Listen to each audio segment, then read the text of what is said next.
Hello and welcome to Just One More Watch. It seems like ages since I last made a personal unboxing video. The last time I had a couple of pieces arrive in the house with the intention of adding them to my personal collection and keeping them long term. Wasn't actually that long ago though, was it? It was September. Now the video then had a similar theme to the video today. One micro brand and one Seiko. Back then it was a Stratton Special with a Valjoux 7750 automatic movement in glorious 1970s brown and orange.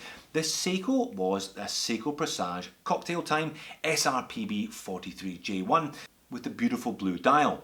Now those two watches have had rather divergent fortunes since they arrived here 3 months ago. The Stratton has indeed found a way into my affection and my collection. I think this one's a keeper for me. Love that crazy retro 70s look. It's a great watch. This Seiko, on the other hand, went pretty much straight back out the door within a matter of days. Not the first Seiko Cocktail Time that I have had a catch and release thing happening with over the course of 2018. Perhaps today's Seiko will fare better. Now, I'm sure that I have caused more than one or two of you to buy more than one or two watches over the last couple of years. I'm sorry about that. I hope you've enjoyed the watches and I hope they've been good value. But just because I'm an influencer doesn't mean to say that I can't be influenced. This one is all on you, Mark Alamares from the Average Bros channel. I watched your video where you reviewed the Seiko SARX 045 about 2 years ago and I absolutely fell in love with the watch. I'm not quite sure why it's taken me so long to buy one of these. Now, being a JDM Seiko, I actually bought this one from Japan. You can pick these up on Amazon and so on if you want, but I went straight to Japan and I used a proxy buying service called BUYEE to do it. I'll leave a link to their website in the description of the video and I'll talk about my reasoning for doing that as I peel off the stickers. Alright, let's flip the camera and get on with it. Alright, let's get into these two then. I think we'll do the Zelos first and save the Seiko for last. So Zelos all come in these nice wooden boxes. Only problem is it's almost impossible to extract this paper out from the top. I don't know how they get them on in the factory. Hold on, let's play Benny Hill. There we go. Alright, let's get it the right way up. They all come in these nice wooden boxes. I've got a bronze Mako in the house. I was wearing that one yesterday. I've looked at the Swordfish, the Hammerhead, amongst others this year. All come in this little PU leatherette pouchy thing. Not real leather, but not bad. I've used mine on more than one occasion if I've been traveling overseas. So this is their brand new pilot model known as the Skyraider. Apparently it takes its name from the Douglas A1 Skyraider, one of the last aeroplanes, well, last propeller-powered aeroplanes to be introduced in World War II. So continuing that aviation theme, and there it is. What else is on the packet? We appear to have a second canvas strap with a kind of similar angular style, and in this little pouchy there should be a warranty card. Yep, one of those nice little Zelos warranty cards. Only 1 year warranty. Perhaps that's something that Zelos need to look at. More normal for 2 years these days for autos. This is the hand winder, but still, it would be nice to have seen 2 years of warranty on there. So what do we actually have here then? Let's peel off these stickers. They do 3 different dial finishes of this one in 2 different case finishes, so 6 different models overall. 3 different price points, from $699 for the plain blue dial. This is the Meteorite dial titanium case at $899. They also do a bronze case at $899 with a Meteorite dial, and they do a fully skeletonized one which looks outrageous, but for a more considerable one, $399. So this one kind of splits the difference in the middle at $899, and look at that thing.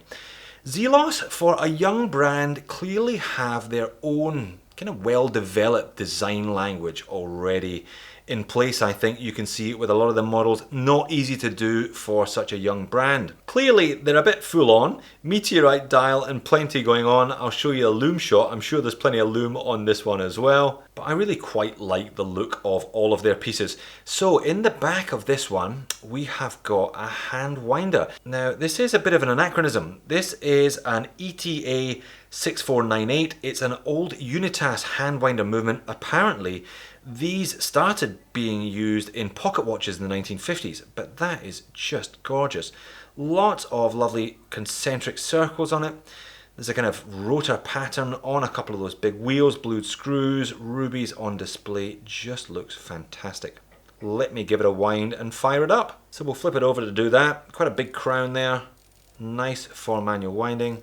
Nice and easy action, and the little sub-dial second hand at the 6 o'clock there fires into life, so this is a good one. Let's pop over to the back, see the balance wheel spinning, and have a look at that movement. Just gorgeous. We've got a fine smelling Horween leather strap. I reckon this one will age rather nicely as Horween does. Nice big Zelos buckle on the end of that as well. Let's get it on wrist. And that's it, set to the right time, sitting on top of my 7-inch wrist. Now, I made a mistake earlier on this year with the last Pilot that I picked up, the Laco Akin.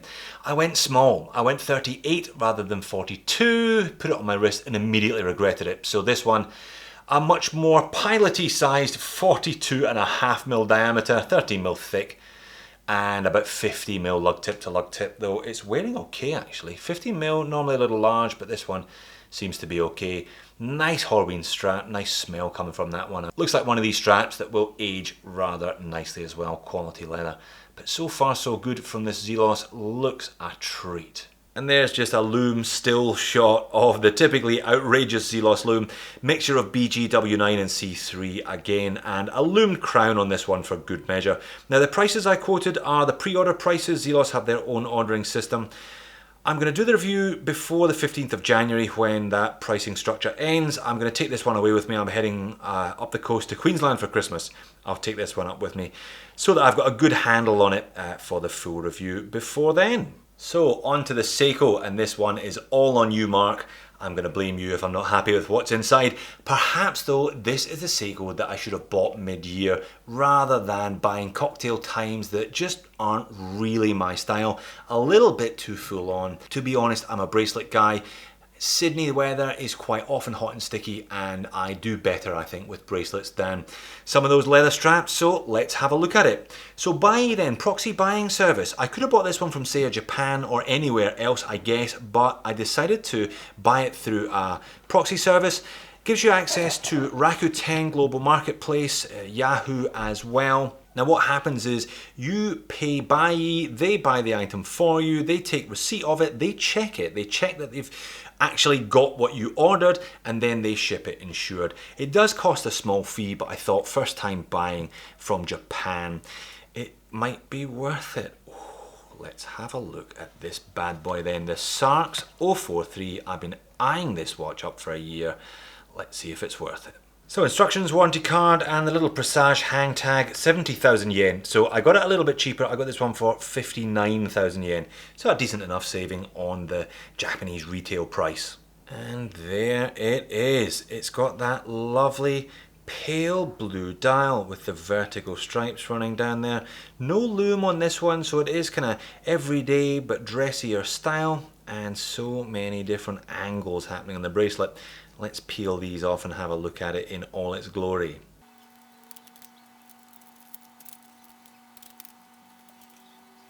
I'm back! About 30 minutes later, after wrangling with Seiko's pin and collar system on the bracelet. Not too bad actually. It's quite tight on me at the moment, which is not bad. I quite like these watches quite tight anyway.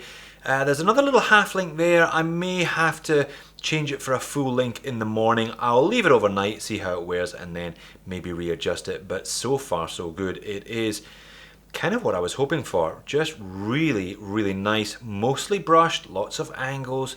Interesting way that the strap catches the light, the bracelet catches the light there.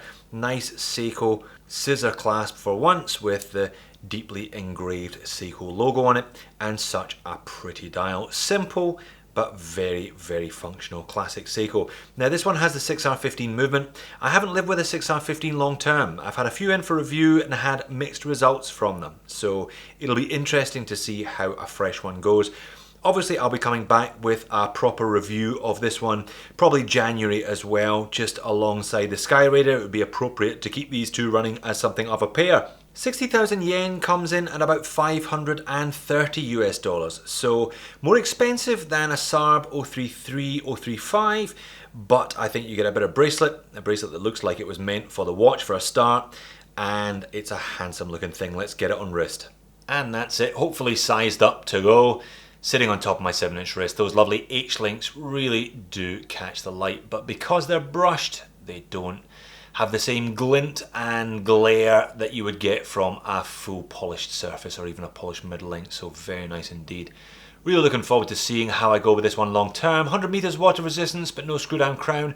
I'll probably take it swimming when I'm up in Queensland. If I'm brave enough, I think an interesting pairing with the Skyraider to take up there on my holidays. So there you have it, another double unboxing. So far so good on these two. As mentioned, I'll report back in about a month or so with full reviews on both pieces. But both quite interesting, both adding something totally different to my collection. Old meets new, crazy manual wind pilot's watch, and finally, JDM Seiko, probably long overdue, and I think I bought the right Seiko this time rather than the catch and release scenario with these cocktail times, which has been the story of my 2018. Famous last words though, let's see how these two go long term. Thanks for watching, see you in the next one.